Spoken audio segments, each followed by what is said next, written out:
حضرت علی رضی اللہ تعالیٰ عنہ فرماتے ہیں، جو شخص تم پر غصہ کرے مگر پھر بھی تعلق ختم نہ کرے، وہ برے وقت میں تمہارا سچا ساتھی ہے۔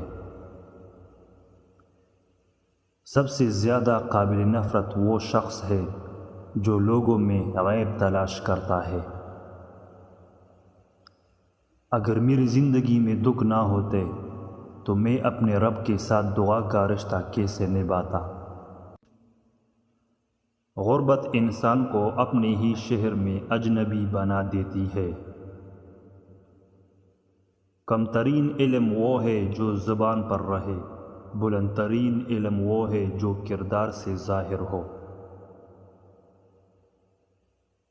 برائی کی مثال ایسی ہے جیسے پہاڑ سے نیچے اترنا، ایک قدم اٹھاؤ تو باقی اٹھتے چلے جاتے ہیں، اور اچائی کی مثال ایسی ہے جیسے پہاڑ پر چڑھنا، ہر قدم پچھلے قدم سے مشکل مگر ہر قدم پر بلندی ملتی ہے۔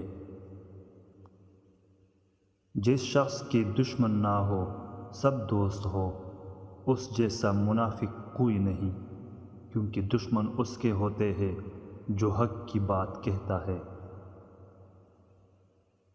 مردانگی کی بہترین سطح یہ ہے کہ مرد کی وجہ سے عورت کی آنکھ میں آنسو نہ آئے۔ ساری دنیا کے سارے لوگ تجھے اپنے فائدے کے لیے چاہتے ہیں، صرف تیرا رب ہی ہے جو تجھے تیرے فائدے کے لیے چاہتا ہے۔ اگر کوئی شخص اپنی بھوک مٹانے کے لیے روٹی چوری کرے تو چور کے ہاتھ کاٹنے کی بجائے بادشاہ کے ہاتھ کاٹے جائے۔ جب تمہاری مشکلات حد سے بڑھنے لگے تو سمجھ لو کہ اللہ تعالیٰ تمہیں کوئی بلند مقام دینے والا ہے۔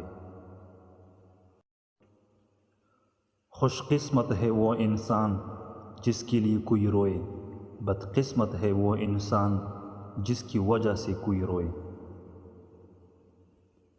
جب کوئی چیز اپنے والدین کو دو تو اس طرح دو جس طرح کوئی غلام اپنے آقا کے سامنے کوئی چیز پیش کرتا ہے۔